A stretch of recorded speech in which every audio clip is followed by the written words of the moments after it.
Bismillahirrahmanirrahim. Assalamualaikum warahmatullahi taala wabarakatuh. Alhamdulillah pada pagi ini hari Rabu 15 hari bulan April 2020, hari bermulanya PKP kita yang ketiga, ya. Jadi sepatutnya kita rasa, kita ingatkan hari ni kita dah pun apa orang panggil dah bebas, tapi kita disambung dengan satu lagi PKP, satu lagi fasa PKP. Jadi alhamdulillah, syukur walaupun kita dalam PKP, kita sihat, kita masih boleh berbicara seperti mana biasa. Jadi untuk kita mulakan bicara pada pagi ini, saya Haji Hadibah Ahmad sebagai Ahli Jawatan Kuasa Pusat Wadah Pencerdasan Umat mengucapkan dan mengalu-alukan semua pendengar setia, pendengar-pendengar WAP TV, ya, kita bersiaran melalui WAP TV yang mana bersiaran pada setiap hari dengan pelbagai topik dan pelbagai isu. Jadi untuk pagi ini kita bersiaran di bawah slot bicara keluarga. Okay, bicara keluarga bersama-sama saya pada pagi ini adalah dua orang pakar, dua orang aktivis sosial, dua orang pendidik, okay, yang paling sesuai untuk membicarakan tajuk kita pada pagi ini, iaitu memperkasa pendidikan di waktu PKP. Okay. Jadi selamat datang. Assalamualaikum kepada Tuan Haji Muslih bin Yunus. Assalamualaikum Haji.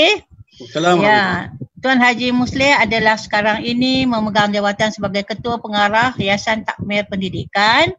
Dan Tuan Haji juga adalah merupakan pesara pensyarah kanan Institut Pengajian Guru Pendidikan Islam Bangi, yang mana specialization atau kepakarannya adalah dalam ilmu pendidikan. Dan panel kita yang kedua adalah Dr. Maimunah Rofa. Assalamualaikum Kak Mai. Waalaikumsalam warahmatullahi wabarakatuh. Dr. Maimunah sekarang ini adalah Ketua Salwa Terengganu. Ya, kita bersiaran daripada jauh ni, ya. Tuan Haji dekat Puchong, Dr. Maimunah dekat Terengganu, ya, Kuala Terengganu. Dan Dr. Maimunah juga adalah seorang pesara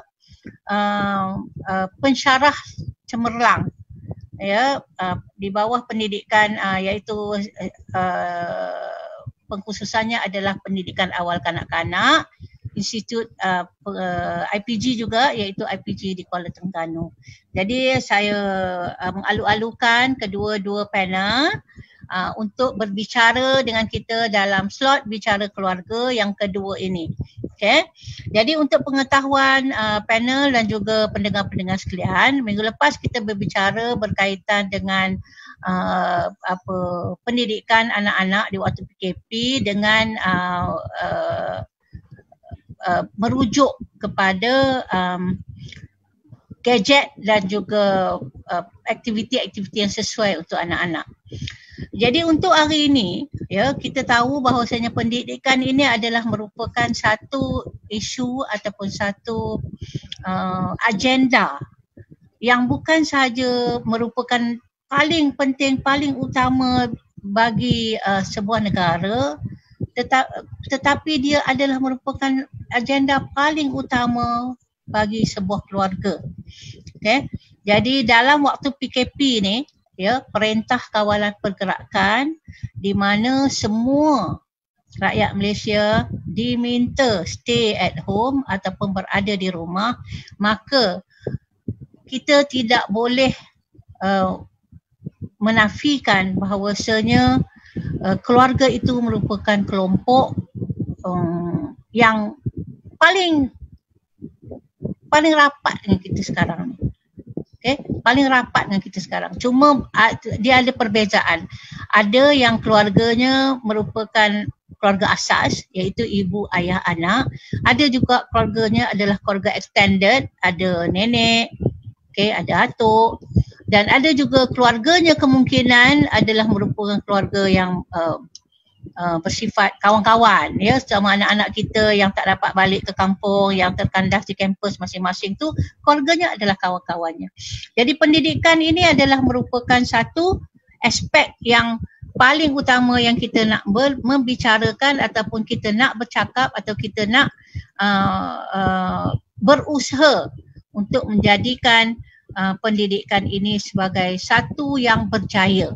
Okay, satu yang berjaya. Aspek pendidikan sangat luas, ya. Jadi Tuan Haji, kita mula dengan Tuan Haji, ya, Dr. Mai, ya. Yeah. Kita mulakan dengan Tuan Haji, ya, Tuan Haji Musleh. Kalau boleh Tuan Haji berbicara sedikit bagaimana kita jadikan pendidikan itu sebagai suatu pendidikan yang penuh bermakna dalam masa PKP ini. Silakan Tuan Haji. Bismillahirrahmanirrahim. Assalamualaikum warahmatullahi wabarakatuh dan salam sejahtera. Terima kasih Puan Haja Adibah Ahmad selaku moderator kita pada pagi ini. Salam sejahtera, salam kemesraan kepada semua para penonton, para pendengar bicara keluarga pada pagi ini, dan kita memanjatkan setinggi-tinggi kesyukuran kehadirat Allah SWT kerana kita masih dikurniakan kesihatan, kesejahteraan dalam ketika orang lain lunta-lunta menghadapi cabaran berdepan dengan COVID-19 yang sedang melanda negara kita. Dan pada pagi ini kita bertuah dapat bersiaran untuk kongsi pandangan, pemikiran, khususnya perkara yang sangat penting dalam kehidupan kita berkeluarga, iaitu perkara yang berkaitan dengan pendidikan secara keseluruhan. Pendidikan tidak sewajarnya boleh berhenti walaupun ada dalam situasi PKP ketika ini. Kerana kalau kita merujuk pada prinsip pendidikan yang asasi yang perlu kita pegang bersama, kalau saya boleh merujuk meminjam apa yang diutarakan oleh Profesor Syed Muhammad Naqib Al-Atas, pendidikan itu adalah prinsipnya untuk memanusiakan manusia, ataupun dalam istilah yang lain untuk mengeluarkan nilai-nilai rendah, nilai-nilai haiwan yang ada pada diri manusia itu, supaya manusia itu memiliki nilai-nilai kemanusiaan, keinsanan yang sebenar. Oleh sebab itulah jadi matlamat unggul pendidikan itu adalah menjadi manusia yang baik. Dan untuk menjadi manusia yang baik itu saya kira dalam era PKP ini peranan bapa yang berada di rumah sangat penting, ya, untuk memberi penekanan kepada prinsip pendidikan untuk kehidupannya. Kerana tidak akan mungkin kita boleh menjadi manusia yang baik kalau kita hanya melalui proses penyekolahan seperti yang kita lalui, anak-anak kita lalui sekarang ini, tanpa diberikan penekanan dan penegasan, ya, soal memberi makna kepada kehidupan, belajar tetapi tidak memberi makna kepada kehidupan. Ramai dalam kalangan anak-anak yang tamat pengajian sampai ke tingkatan 5, tapi dalam konteks kehidupan dia tidak mampu untuk melalui proses kehidupan yang normal sebagai manusia yang sudah baligh. Kalau sudah lepas peperiksaan Islam, sepatutnya dia sudah baligh dan tidak lama dipinang orang dan akan berkahwin dan berkeluarga. Oleh sebab itulah kalau kita merujuk kepada prinsip pendidikan bermakna ini, prinsip pendidikan untuk kehidupan ini, kalau kita melihat ke belakang sebagai contoh, walaupun di sekolah sebagai contoh, kita telah diberikan beberapa tunjuk ataupun signal tentang amalan-amalan yang baik. Seperti orang-orang Melayu dulu menyimpulkan dalam simpulan bahasa. Sebagai contoh, siak senohong gelama ikan duri, bercakap bohong lama-lama mencuri. Tapi setakat mana waima guru, apatah lagi muridnya faham sebenarnya tentang bahasa itu ataupun bukan bahasa itu. Siakap mungkin dia selalu duduk makan di sweet sour, sweet sour, tiga rasa. Tapi kalau kita bercakap soal senohong, lapar terus. Senohong saya ingat cikgu pun ramai tak tahu, ya. Kalau bercakap tentang glamour ya, mungkin ramai tak tahu ya. Walhal orang tua kita dulu memilih simpulan bahasa itu, peribahasa itu ya. Kalau dalam konteks PKP ini maknanya daripada ikan yang paling mahal, ikan yang ekonomi ya. Kalau senohong itu ikan yang paling mahal ya, karena dia paling sedap. Tapi malangnya kita tak kenal. Ya, kita tidak dapat menikmati ya, tak dapat mentadaburkan alam ya, bahawa Allah jadikan senohong itu sangat sedap, tapi kita tak kenal, kita tak pernah menikmati. Ya, dan kita tahu ya, dalam zaman PKP ini kita nak berjimat ada ikan yang murah, ikan gelama ya. Sebagai contoh sedap juga ya. Tapi tak ramai yang mengenali. Jadi banyak prinsip-prinsip kehidupannya dalam konteks simpulan bahasa yang lainnya, aur dengan tebing sebagai contohnya. Kita hanya boleh mengucap. Ya. Cikgu sendiri tak setengahnya tak paham apa itu aur. Ya. Tebing tu mungkin kenal. Ya.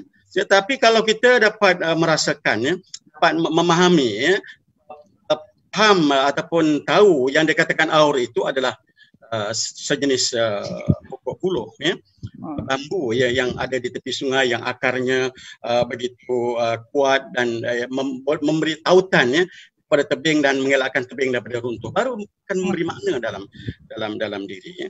Dan begitu juga dalam prinsip yang ditegaskan dalam zaman PKP ini, bergotong royong menyantuni orang-orang miskin ya.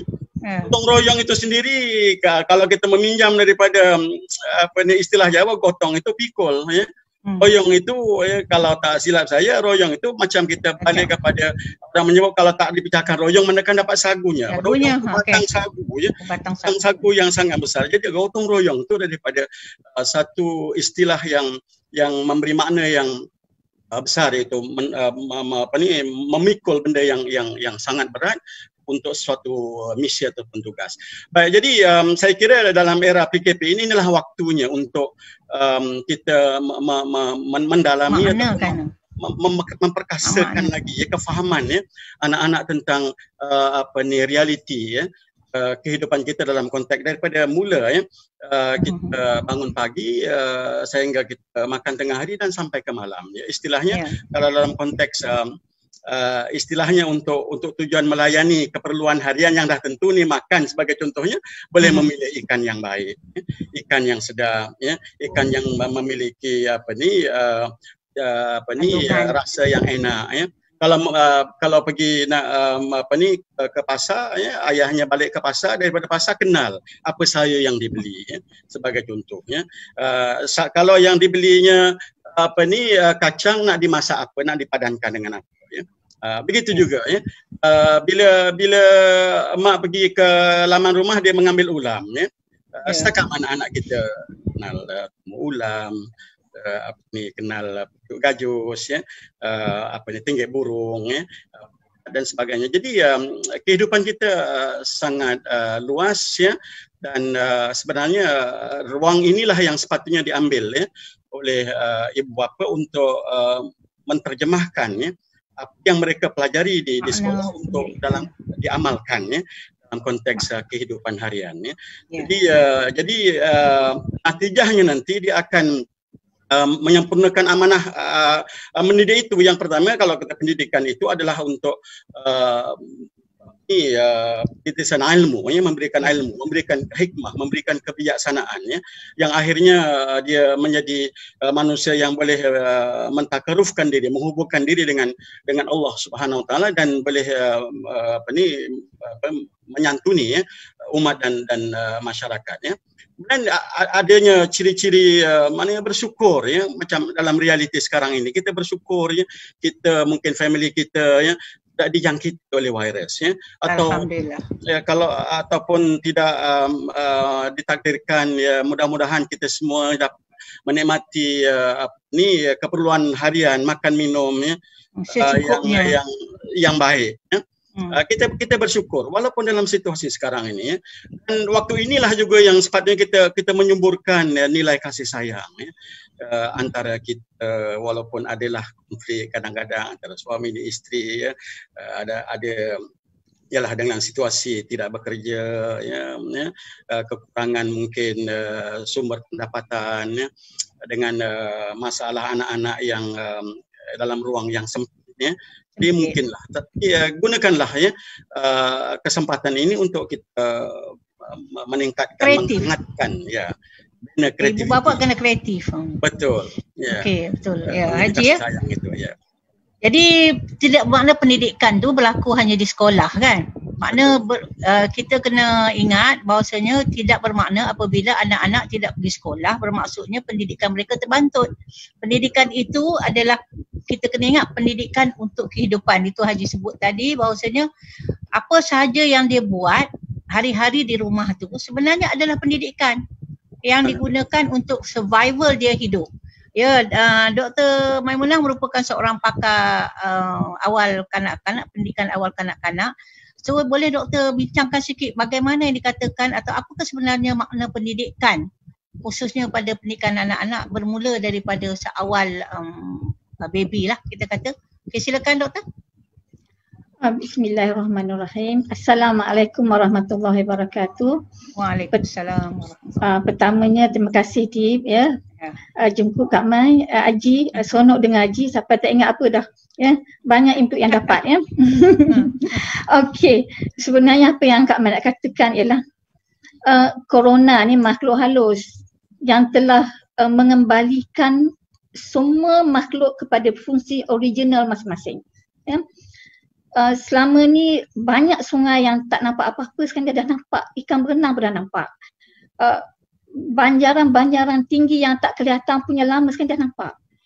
Dan fungsi ibu bapa yang selama ni diserahkan pada guru dah dikembalikan kepada yang mempunyainya, iaitu ibu bapa. Allah berfirman, "Qu anfusakum wa ahlikum naro." Selamatkan diri kamu, iaitu ibu bapa lah, ya, dan ahli kamu daripada api neraka. Tanggungjawab kita ya. Okey, kalau kita lihat ya, apa maksud pendidikan atau tarbiyah? Dia berasal dari perkataan roba yang bermaksud banyak maksudnya ya. Penambahan. Nanti kita boleh bincang apa yang nak ditambah. Peningkatan, apa yang nak ditingkatkan. Pertumbuhan, perkembangan, pengaturan, pengurusan, pembaikan dan sebagainya ya. Dan masalah yang timbul utama sekarang ialah pendidikan itu yang paling berkesan ialah melalui qudwah. Laqad kana lakum fi Rasulillah uswatun hasanah. Pada diri Rasulullah itu ikutan yang terbaik. Kenapa qudwah? Kenapa tidak cakap-cakap je? Ya. Dalam sekarang ni semua terkurung. Semua engkau nampak aku nampak engkau, anak nampak mak nampak anak, nampak semua. Okey. So kenapa disebutkan qudwah? Sebenarnya dalam kajian menunjukkan manusia, terutama sekali kanak-kanak, 83% dia belajar melalui apa yang dilihat. Dia nampak. Yang dilihat, yang 11% saja apa yang didengar. Yang lain tu 3.5% daripada yang dibau, 1.5% apa yang disentuh, dan 1% daripada apa yang dirasa. Yang kerak sangat ke dapur tu dok merasa tu 1% je pun kesan dia kan. Tapi yang qudwah. Cuma persoalannya ya, Allah Ta'ala berfirman dalam surah Al-Mulk, Allazi khalaqal mauta wal hayata liyabluwakum ayyukum ahsanu amala. Allah Ta'ala jadikan kita mati dan hidup untuk melihat siapakah yang paling ihsan amalan. Ihsan tu apa? Kalau dulu katalah wah ihsan kan, dah tak ada dah sekarang ni ya. Ihsan tu masih ingatlah kok ihsan tu ya? InsyaAllah ingat. Ihsan tu ialah do the best. Maknanya kalau seorang guru dia mengajar cara terbaik. Kalau seorang ibu bapa dia mendidik cara terbaik ataupun dia memodelkan cara terbaik. Jadi nak dapat terbaik tidak ada pilihan melainkan dengan ilmu.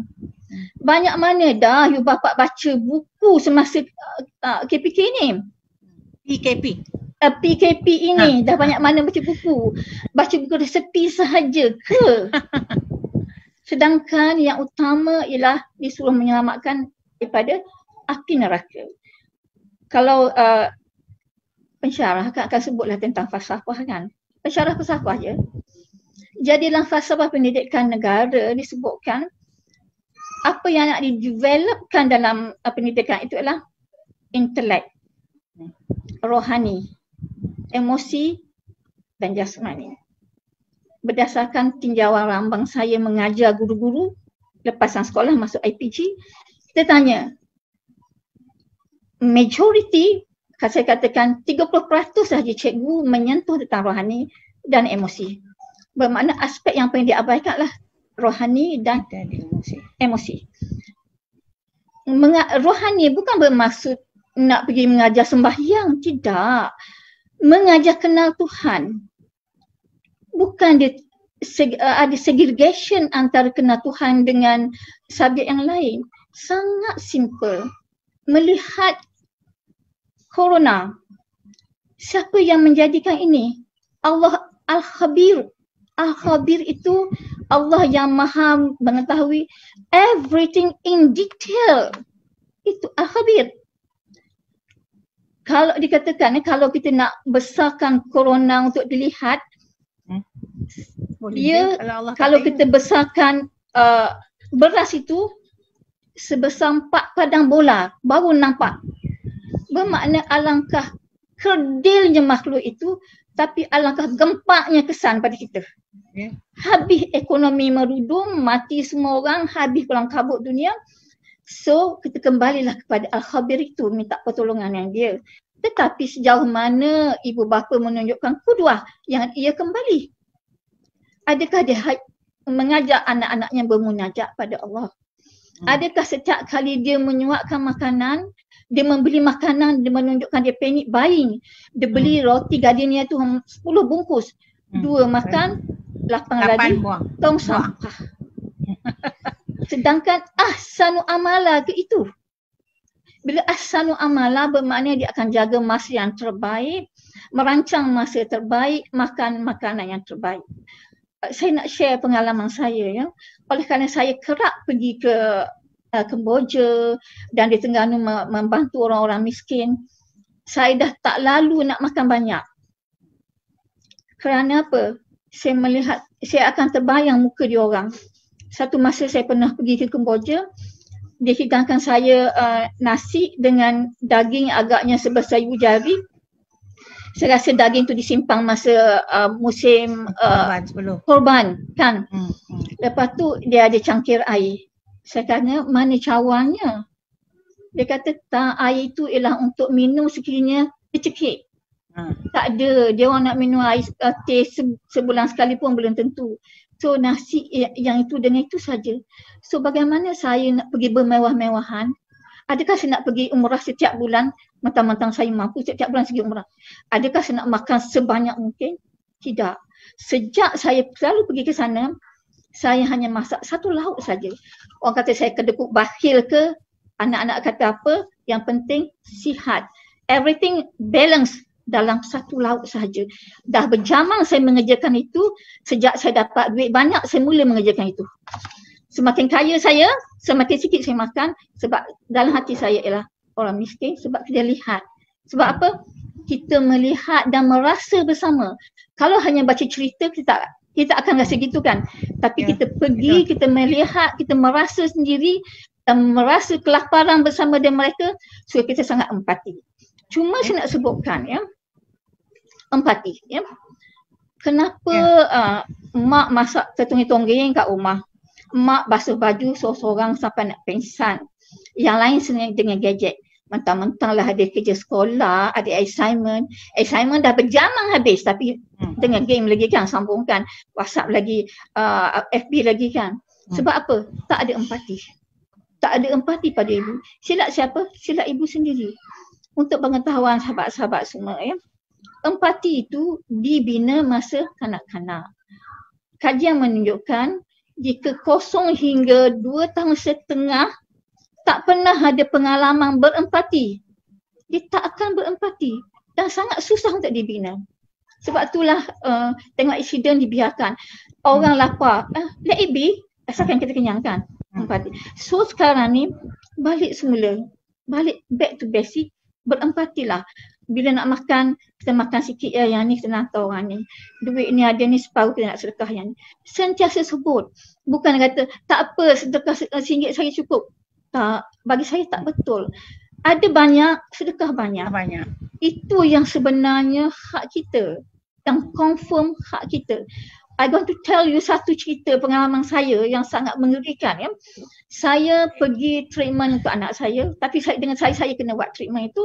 Treatment itu ialah kami direndam dalam tak air panas selama 1 jam dengan suhu menghampiri 45 darjah Celsius dalam tak mandi.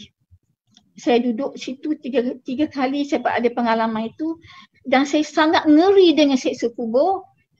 Betapa saya duduk sejam, bayangkan kalau kita nak duduk dalam kubur beratus-ratus tahun, bayangkanlah neraka, bayangkanlah seksa di sana. So, ada duit, jangan tamak sedekah. Ada makanan lebih, share dengan orang. Berlambat orang di sana yang berebut-rebut apa yang kita nak diberikan. Ya, doktor ya. Is it okay? Okey, betul tu. Okey. Terima kasih doktor. Okey, kita perhatikan tadi doktor kata anak-anak sibuk dengan gadget. Kononnya buat homework lah ya. Mungkin Tuan Haji boleh bicara sikit ataupun boleh komen sikit. Kan baru-baru ni viral mengatakan ada bapa yang dah mengamuk. Jangan cikgu bagi homework lagi, dia tak mau bagi anak dia buat homework. Kemungkinan kalau kita fahami sikit lah kemungkinan kenapa bapa tu mengamuk sebab ialah kalau satu keluarga tu ada 6 orang anak, 6 nak buat homework, berebut komputer, berebut handphone. Bapa dengan mak ni dah tak boleh nak kawal dah, betul ke buat homework ke atau wallahu alam. Jadi mungkin Haji bincang sikit dari segi apa orang panggil pendidikan anak-anak yang sebenarnya bermakna ni. Kalau tak bagi homework nanti selepas PKP ni ada masalah besar ke kalau tak homework tak dibuat sekarang? Ataupun apa pandangan Haji? Terima kasih Puan Najah Hadibah. Namanya kita tak pernah mengalami pengalaman yang sebegini tragis. Waimah semua pihak, kementerian, kami pihak yayasan dan begitu juga parent yang ada di rumah tak pernah menjangkakan hal yang sebegini akan berlaku dalam jangka waktu yang panjang. Oleh sebab itulah dalam situasi yang begini maka banyaklah semua pihak cuba mengambil peranan yang positif. Pihak pengurusan sekolah cuba nak menyediakan mekanisme ruang peluang supaya pendidikan yang biasanya berlaku dalam konteks interaksi dalam bilik rejah itu dapat disambung dibudayakan di rumah dan memberi penegasan pada guru-guru untuk menyediakan latihan, membuat interaksi sama dalam talian bersemuka ataupun sebaliknya. So ada guru yang ialah di atas rasa tanggungjawab memainkan peranan, menyediakan latihan-latihan, memberi penegasan pada murid. Jadi mungkin di sinilah timbulnya tidak selarasan. Kalau dalam satu tingkatan itu semua guru memberi latihan pada hari yang sama, memang akan isu kepada parent yang ada di rumah dalam keadaan capaian internet yang tepat ataupun alatan gadget yang tak mencukupi. Jadi sebenarnya ini ada kaitan dengan emosi lah sebenarnya. Bukanlah mungkin kerana latihan yang banyak itu yang memberikan kesan kepada parent di rumah itu memberi reaksi sampai yalah kalau kita tengok dalam viral tu seolah macam warning lah, jangan cikgu berikan bertumpuk-tumpuk lagi tugasan tapi sebenarnya mungkin ada masalah yang lain. Ada kebenarannya dalam mungkin dalam aspek tertentu So pada saya yang pentingnya adanya keselarasan adanya pemahaman bersama di antara guru dengan waris dan semua pihak harus mengerti tentang situasi yang ada sekarang. Tapi apapun sebenarnya itu hanya mungkin pada saya hanya satu keputusan yang kecil ya, untuk melaksanakan pembelajaran secara formal begitu ya. Tapi ada banyak lagi maknanya pembelajaran yang lain yang lebih signifikan ya, yang boleh memberikan kesan berpanjangan ya kepada anak-anak ya. Yang sebenarnya yang boleh dilakukan oleh parents sendiri ya. Waktu inilah kita tanya setakat mana keupayaan kita boleh membimbing anak-anak untuk membaca Al-Quran sebagainya. Waktu inilah kita boleh menilai penguasaan Al-Quran anak kita sebenarnya pada tahap mana. So kalau kita boleh mentadabbur Quran ya, membuat darusnya untuk waktu tertentu, maka kita akan mengerti ya penguasaan anak kita dan bagaimana ya kita boleh membantu ya, walaupun mungkin parent tak semuanya mungkin berkeupayaan, tetapi kalau parent angkatan ibu-ibu muda, ibu dan suami yang muda sekarang ini yang beranak 3-4 ya, semuanya telah melalui ya pembelajaran Iqra semasa di alam persekolahan dulu dan mereka sepatutnya sudah ada kemahiran ya. Dan inilah yang harus diberi penekanan ya. Soal penegasan soal adab-adab yang betul ya. Daripada mula bangun daripada tempat tidurnya mengemaskan, memastikan ya tempat tidurnya kemas, ya teratur ya. Dan sepatutnya setelah kita melalui tahap yang ketiga ini ya, sepatutnya rumah kita dah cukup kemas sekarang ni. Jadi anak-anak kemas, dapur kemas ya, persekitaran rumah kemas, pokok bunga cantik ya, tanaman-tanaman di belakang subur ya. Sawang-sawang tak ada di rumah ya. Dan anak-anak rukun ya, rukun semasa dapur, membantu mak ayah, membantu ibu ya, menyediakan makanan ya. Si anak lelaki sibuk dengan kerja-kerja memastikan sunatur ya dalam rumah itu kemas ya. Kemudian di sinilah sepatutnya bermulanya komunikasi yang sehat, teguran-teguran yang lunak ya, membina hubungan yang lebih mesra, anak yang lebih dewasa disantuni, dijadikan kawan teman ya. Yalah kalau saya di rumah ya, saya ada 13 cucu, tak semua cucu ada bersama saya. Cucu yang ada pada waktu inilah ya, bila dia masuk saja ke rumah, dia akan antaranya akan mencari raket ya, atau jom kita main raket. Walaupun cucu-cucu umur 6 tahun ya, cucu perempuan contohnya. Tapi ya, ternyata dalam masa 2 minggu ni kita latih dia bermain ya, dan dia ada kemahiran baru ya. Dan pada waktu inilah sebenarnya kalau sebagai contoh semalam anak mengatakan ya, kipas anginnya tiba-tiba dia kata bunyi bising ya. Saya kata pergi cari pelincir di dalam store tu. So saya hanya pandu saja anak-anak dara ni ya, buka kipas angin tu ya, dibuka satu-satu ya. So di spray kipas angin tu, so saya kata okey tiba ya sekarang ni. So ternyata ianya dapat mengubati ya masalah ataupun bunyi yang bising tu. So yang ini yang dikatakan akan memberikan betul jangka panjang. Dia panjang. Dia buat sendiri. Minta walaupun kita boleh buat ya, minta dia buat ya. Wah Iman, kalau di dapur lah saya contohnya kita ada nak buat gulai nanas dengan ikan kering katakan ya. Suruh anak dara kita ni kupas nanas sekarang ini ya. So, kita akan tengok macam mana. Betul lah. Nanas yang molek, yang cantik, nanas yang besar tu boleh jadi kecil ya. Dibuang habis mata-mata dia. Betul, ada yang matanya terbeliak, ada dia buat longkangnya dalam ya. So bila dia buat, dia akan tengok sendiri ya, hasilnya bagaimana. So daripada situ kita boleh tegur inilah Kak, ni besok kalau nak kahwin ya, Kak kupas nanas di depan mertua, so ini rupanya malu tak ya. So yang itu dia akan memberikan kesan dalaman untuk dia semakin lebih berusaha untuk membinakan kesempurnaan dalam semua aspeknya. Yang pentingnya parent memang kena sentiasa melihat, bilik mana, bilik tidurnya dikemas ke tidak, ya, susunaturnya, ya. Kemudian rutinnya, jangan ada kalau jenis yang muda-muda ni dia memerap dalam bilik, ya, daripada pagi sampai ke malam tak keluar, ya. Socialize ada, tak socialize. Betul, kena kata sepak punggung lah istilahnya.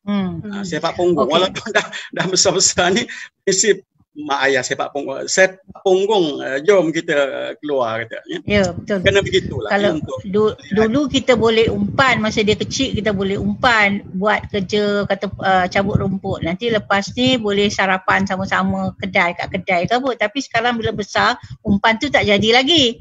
Dia tak nak kan. Jadi betul macam Haji kata dan juga doktor kata tadi bahawasanya sebenarnya ibu bapa sekarang kena meneladani lah. Ibu bapa sebagai teladan, mereka melihat. Dan macam Haji kata, kita kena bimbing. Mereka kena diberi peluang untuk mencuba dan kita kena bimbing. Dan itu sebenarnya pendidikan. Yang bukan pendidikan tu maksudnya kena mesti duduk depan buku ataupun mesti duduk depan papan putih ataupun mesti buat kerja online, itu saja pendidikan. Itu juga pendidikan. Kalau macam contohnya sebelum ini kita tak sempat, sebab kalau bagi ibu yang bekerja, dia keluar dulu pada anak ataupun dia kelang kabut. Keluar pagi tu memang tak sempat, dia hanya sempat sediakan sarapan sahaja, tak sempat nak tengok. Inilah masanya.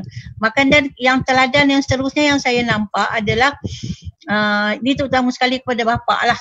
Bapa sebagai teladan, maksudnya janganlah bapa duduk tidur je kan. Jadi bapa kena memain peranan dia juga di dalam rumah, barulah anak-anak tengok bahawasanya orang lelaki pun boleh basuh pinggan, contohnya. Okay? Orang lelaki pun boleh sidai kait. Jadi tidak adalah satu di gender bias di sini tidak berlaku dalam keluarga tu. Semuanya berperanan. Itu adalah pendidikan sebenarnya. Bagaimana dengan Dr.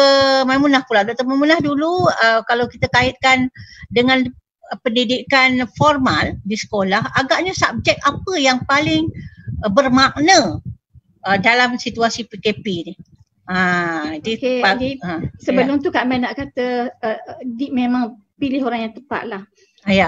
Pilih lelaki Jawa datang ke program ni. Lelaki Jawa yang pandai masak, tu yang rajin, itu yang hebat gitu ya. Okey, sebenarnya dulu Kak Mai pernah mengajar tu subjek yang menjadi kegilaan pelajar. Walaupun dia orang semua panggil ustazah sebab sentiasa menekankan nilai murni. Tapi ustazah ni mengajar apa? Gergaji kayu, sambung wayar, kemahiran hidup. Inilah nama pun kemahiran hidup. Ya, satu-satunya subjek yang menjadi masalah kepada saya sebab pelajar tak nak rehat. Nak pastikan wayar dia bersambung, nak pastikan LED dia hidup. Tak nak balik lagi pun. Dah habis punya loceng, tak nak balik. Tak nak keluar ni. Satunya subjek yang tak nak pulang tu. Kerana seronok sangat. Bila masuk ke dapur bilik ERT, pelajar lelaki diajar membuat sandwich je pun. Bukan apa. Tapi sangat excited, bercerita berminggu-minggu kesedapan sandwich yang dia buat. Okay. Walaupun lepas tu saya akan kena marah dengan cikgu-cikgu ERT kerana dapur sepak. Ya, tapi sayangnya subjek itu hilang. Hilang dari radar pendidikan kita. Dan saya bila tu? Sejak bila? Sejak semenjak ni dah lama tak ada kan. Jadi bila saya tengok di luar negara, apa perbezaan luar negara? Bukan nak agung sangat dia orang, tapi ada kekuatan yang dia orang ada kan. Contohlah cerita kambing. Kita di Malaysia, kita akan ajar anak-anak kita melukis gambar kambing, menyanyi lagu kambing dan bercerita tentang kambing. Kambing Di luar negara, mereka menternak kambing, memberi kambing makan, merawat kambing sakit, bahkan diajar menyambut kelahiran kambing. Mereka diajar bertanam. Bila saya tanya, cikgu nak tanam, semua cikgu akan sebut tanam pokok bunga. Tak ada pun nak tanam sayur, nak tanam makanan. Saya nak beritahunya, saya nak suruh sekarang ni, saya nak suruh tanam. Pokok yang pernah diwajibkan sekarang ni di banyak negara ialah pokok moringa. Saya bawa ni. Ini yang saya tanam masih PKP ni, sebesar ni, sejak PKP saya tanam ni. Dia punya benih dia, biji benih dia. Yang ni biji dia, ini ada seal dia, ada dia punya cengkerang dia. Bila nak suruh cepat, ada kita tanam dengan biji yang ini, 5 hari dah tumbuh. Kanak-kanak yang tak suka tanam pun akan seronok, excited tengok dah tumbuh, siap lagi membesar. Itu menyebabkan dia sayang kepada pertanian. Sebab yang selama ni kita hanya ajar dia lukis gambar bunga, menyanyi lagu bunga. Sekarang ni kita ajar dia tanam sayur. Saya percaya insya-Allah nanti kita boleh tunjuk berbagai baja sayur yang telah saya tanam. Contoh ya, kenapa saya nak moringa? Moringa ni kenapa banyak negara mewajibkan? Sebab dia punya kalsium untuk kanak-kanak 11 kali ganda daripada susu. Okey, dia punya potassium 10 kali ganda daripada pisang. Iron 25 kali ganda daripada bayam. Protein 10 kali ganda daripada yogurt. Kalsium 11 kali ganda daripada susu. That's why yang kenapa penting dan kenapa negara lain mewajibkan ya. Dan bila pokok ini ada bersama kita, kita segar, binatang kita pun segar. Kalau kita tanam ada lembu ke kambing ke arnab ke, dan juga ayam pun sama ya, dan juga tumbuhan segar. Dengan ini saja kita boleh tanam benda-benda lain. Yang saya nak suruh tanam di antara ialah bayam Brazil. Saya dah dapat semenjak ni saya dah dapat banyak bayam Brazil yang boleh dimakan setiap hari. Ya. Cara dia sama dalam besen ke, vertical garden ke, kita boleh buat. Ya. Okey. Saya nak boleh dia mungkin pendengar sekalian tak terlupa saya nak memperkenalkan Dr. Maimunah juga adalah founder dan pengasas Moringa, MR Moringa. Jadi beliau adalah seorang usahawan yang berjaya dah sekarang ni. Selepas pencen ni dia fokus kepada perusahaan ini. Kemungkinan admin boleh masukkan gambar-gambar yang telah membuktikan dalam masa PKP ni pun ada advance yang berlaku. Maksudnya kita boleh buat di rumah ya doktor ya? Kita boleh laksanakan di rumah bersama anak-anak. Jadi anak-anak boleh nampak hasil dia. Yang hasil yang kecil tadi yang doktor tunjuk tu, maka dia boleh apa orang panggil dah tumbuh. Yalah sekarang dah dekat masuk sebulan kan doktor? Kita PKP. Besar mana agaknya kalau sebulan? Ini ni sebulan umurnya. Tu. Ya. Okey. Sebenarnya daripada biji tadi. Ya. Sebenarnya satu benda yang nak saya sebutkan, kalau kita baca research, cara untuk menghilangkan stres ialah tanam pokok dan see the growth. Melihat pertumbuhan. This is the way yang kita dapat selesaikan ya.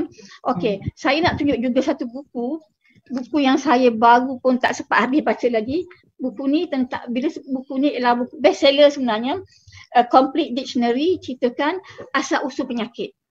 Sangat memeranjatkan semua penyakit kronik sekarang ini ialah diperanakkan, diperolehi semasa umur 0 hingga 6 tahun.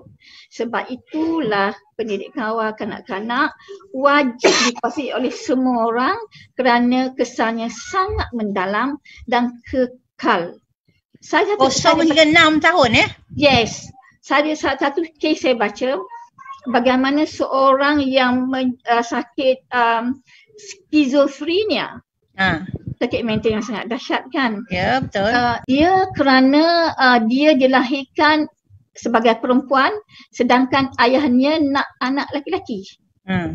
Penganiayaan masa kecil, diabaikan masa kecil tu menjadi buah basic atau foundation untuk sakit mental kemudiannya.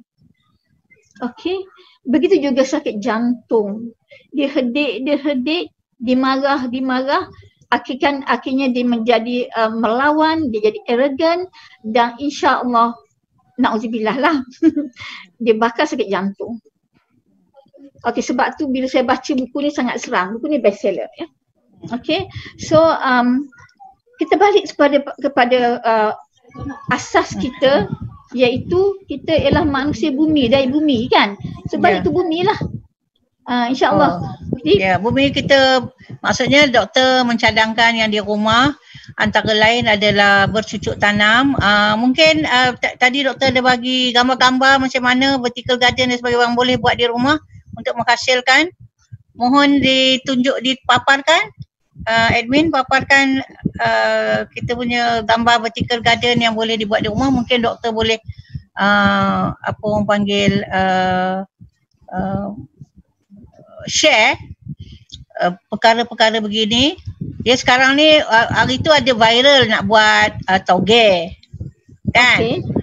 Tauge yang agak simple rasanya, boleh dibuat oleh anak-anak. Memang. Itu semua orang boleh buat, simple. Tapi takkan tiap-tiap makan tauge kot kan.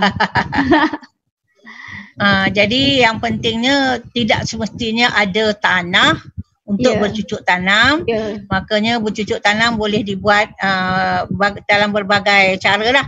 Jadi kalau mungkin kemungkinan kita punya ni gagal nak paparkan gambar-gambar ni, boleh Saudara Naim boleh paparkan gambar-gambar vertical garden dan sebagainya. Kalau tak dapat kita boleh Google lah ya. Parents boleh Google pendidikan. Maksudnya sekarang ni kalau mengikut pandangan Dr. Maimunah tadi, subjek kemahiran hidup tu memang sememangnya merupakan subjek yang boleh amat membantu terutama sekali dalam masa PKP ni. Saya boleh lihat apa yang doktor cakap, bukan saja masak, bukan saja pasang lampu dan sebagainya, boleh menjahit. Kalau saya rasa anak-anak sekarang tak pandai langsung, dia baju koyak pun dah tak boleh jahit, semua buang dia beli baru. Betul tak? Jadi kalau kita boleh, zaman dulu lelaki pun Haji masa zaman Haji dulu jahit tak? Nak main badminton tu seluar pendek dulu kita jahit sendiri tu. Tu susahnya masa itu ya. Tapi itulah dengan asas sedikit kemahiran seni perusahaan dan ERT pada itu jenguk-jenguk mak ayam menjahit. So kita boleh sebenarnya. Sekarang budak perempuan pun tak pandai lah. Masuk jarum pun tak pandai kan. Jadi kalau kita perhatikan, saya sokong sangat kementerian kena kaji balik. Bila dalam keadaan sekarang barulah rasa, bukan takat tak tahu nama ikan, tetapi sekarang ni nak buat basic things. Lampu padam, nak tukar lampu. Bukan saja takat nak tak nak, dia tak berani. Apa saja benda yang hands on ni dia tak berani cuba sebab dia belajar semua teori kan. Itulah semua teori dia tak dibiasakan. Tidak diberi pendedahan, tak diajak bersama-sama untuk baik pula yang mudah lah ya. Betul. Itu yang jadi masalah. Kak Mai nak tambah sikit apa yang Haji sebut tadi, susah ya. Haji sebut susah ke tadi kan. Keywordnya susah ya. Perlu ajar susah. Sebab sekarang ni terlalu senang sampai tak boleh susah sikit pun. Tak nak susah langsung masalah. Sebab macam Kak Mai masa bersekolah sangat susah. Susah macam mana? Sebelum pergi sekolah dah cari duit sendiri, nak sara hidup ni, nak bayar yuran. Selalu di rotan kerana tak mahu bayar yuran. Akibat susah begitu, sampai tua pun boleh menanggung kesusahan. Kalau makanan tak cukup, kreatif bagaimana nak memastikan makanan tu cukup. Kalau resepi sekarang nak beli kedai terhad kan. Nak buat ni tak cukup ni, boleh lagi buat. Tak ada dah. Tak boleh buat kari dah, tak cukup daun kari. Kita masih boleh. So, InsyaAllah. Sebab kita memang orang biasa susah. So susahkan anak anda supaya dia tahu menanggung kesusahan.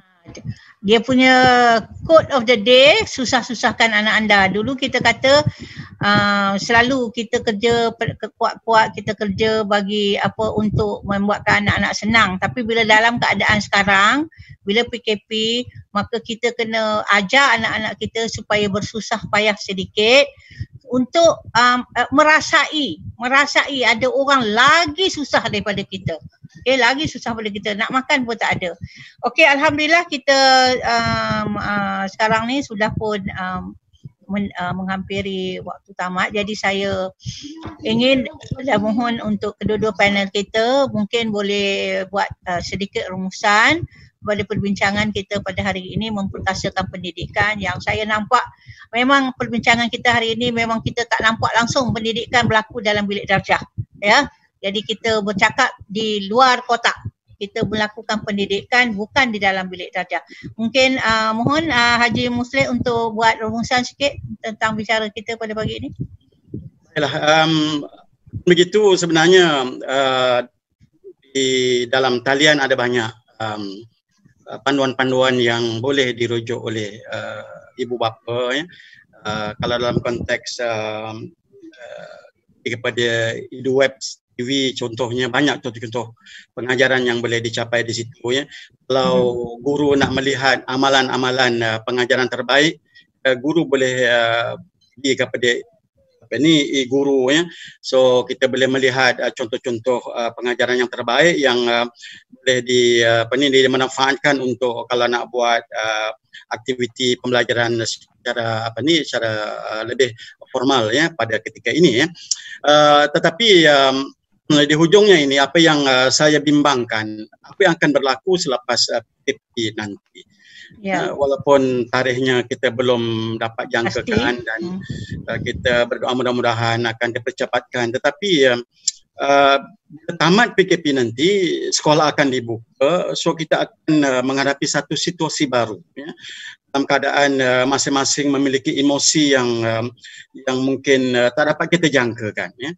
Pada ketika itu emosi guru, emosi pengurusan sekolah, ya, emosi anak-anak, emosi ibu bapa. Oleh sebab itulah saya suka menegaskan semua pihak harus membuat persediaan, ya, untuk menghadapi situasi itu. Jangan sampai kalau dalam konteks ibu bapa di rumah, anak dah lama berehat, dah sampai lemak, ya. Nak pergi ke sekolah tak mau, khususnya anak-anak di peringkat prasekolah sebagai contohnya, ya. Dan saya juga suka menegaskan agar guru-guru harus bersedia, ya, untuk menerima pelajar di hari awal persekolahan nanti dengan khususnya selesaikan dulu masalah emosi, ya. Dan benalah maknanya aktiviti-aktiviti yang boleh mengurangkan tekanan, ya. Selesaikan pengurusan bilik darjah, pengurusan persekitaran sekolah, ya. Dan kita baru boleh maknanya menyediakan ruang yang selesa, yang baik, ya. Dan kita juga harus mengambil peluang ini untuk mendapat maklum balas daripada parent, ya. Sepanjang PKP ini berlangsung, ya, apa perkembangan anak-anak, ya, kalau dapat, ya, ada komunikasi antara guru atau pengurusan sekolah dengan, ya, ibu bapa supaya kita dapat mengesan, ya. Kalau masalah pun masalah, ya. Kalau ada peningkatan maka positif. Yang positif, ya, supaya kita tidak mengulangi mungkin apa yang telah diusahakan oleh pelbagai pihak. Sebab saya lihat cucu saya sendiri umur 4 tahun dia buat Zoom, ya, pukul 11. Cucu yang umur 6 tahun dia buat Zoom pukul 3, ya, dengan dia punya pusat tadika dia, ya. Dan dia pakai seragam, ya, dia boleh, ya, nampaknya situasi ini, ya, dalam konteks formalnya maknanya memberi kesan, ya, dia boleh patuh daripada jauh, nampak dia bersungguh, ya, mengikuti aktiviti-aktiviti yang berkaitan. Jadi saya berharaplah agar semua pihak harus sedia untuk menghadapi era pasca COVID-19 ini, pasca ini. Mudah-mudahan ianya tidak memberikan banyak kesan yang negatif.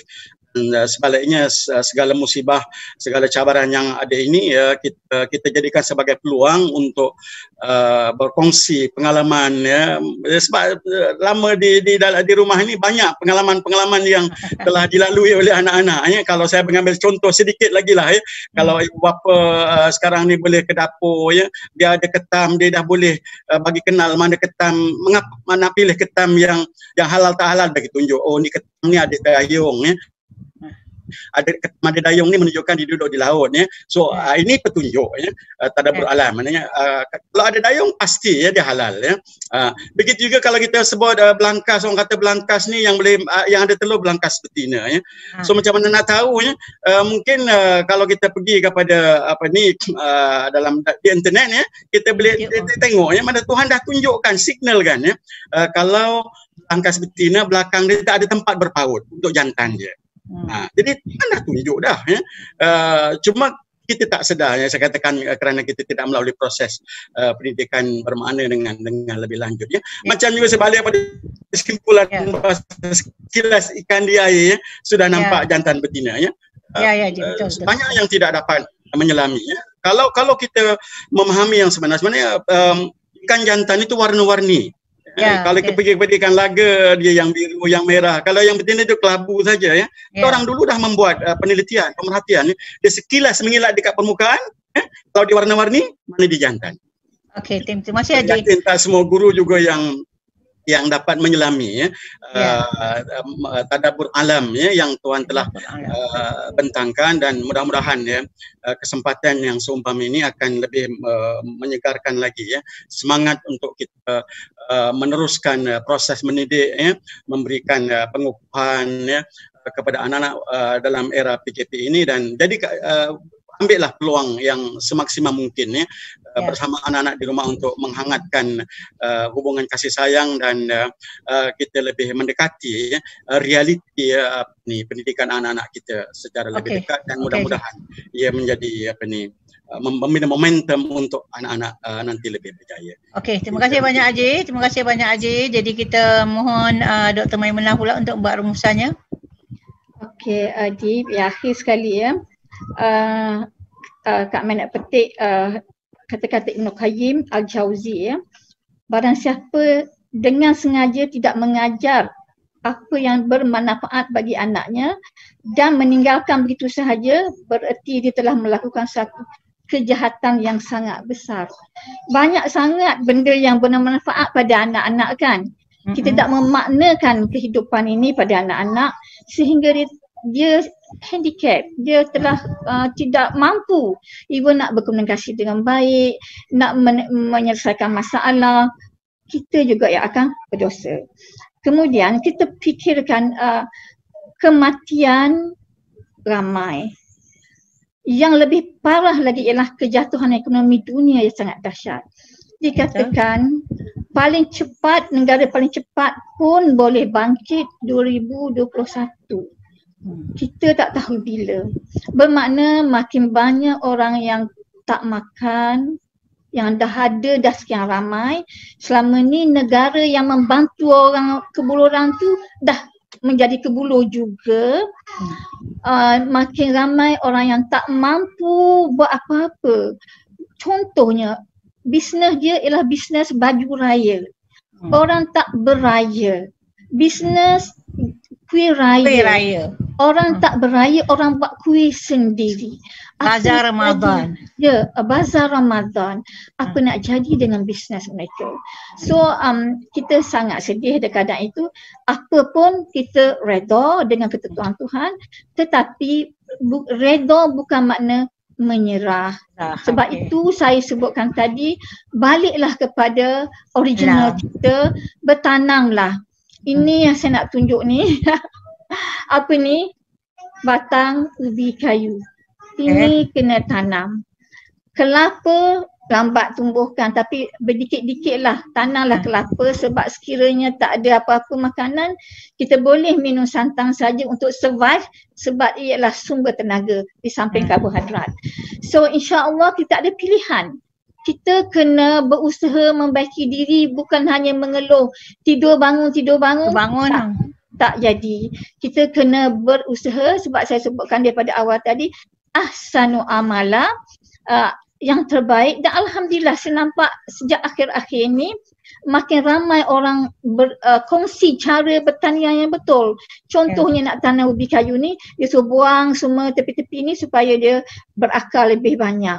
Dan saya baru tak ada semalam mengerjakan pokok mulberry saya telah buangkan daun dia semua supaya dia berbuah. Itu teorinya. So kita berkongsi benda yang baik tapi jangan dengar saja. Tapi carilah benih, buatlah. Ya, bukan masa sebab kita dah diajar, diasuh berpuluh tahun dengan dengar, tulis, jawab periksa tapi tak buat apa-apa. Now this the time kita kena buat apa yang dah tahu, kita buat baru dah dapat ilmu yakin, ilmu yang diyakini sebab kita lihat sendiri di depan mata kita dan kita dapat merasa hasilnya. Dan saya minta maaf, mungkin banyak benda. Yang pertamanya saya baru pertama kali guna Zoom online. Mak Cik Kiah yang agak Mak Cik Kiah yang agak ketinggalan zaman. Tapi walaupun ketinggalan tapi hati masih muda untuk bertanam. Saya yakin saya tak sempat makan tanaman itu. Saya hanya ikut apa Rasulullah SAW sebut. Jika ada di tangan kamu masih ada benih dan telah datang tanda kiamat, semailah dulu. InsyaAllah. Jom semai moringa. Okey, terima kasih Kak Mai. Seorang pengasas dan juga founder yang aktif.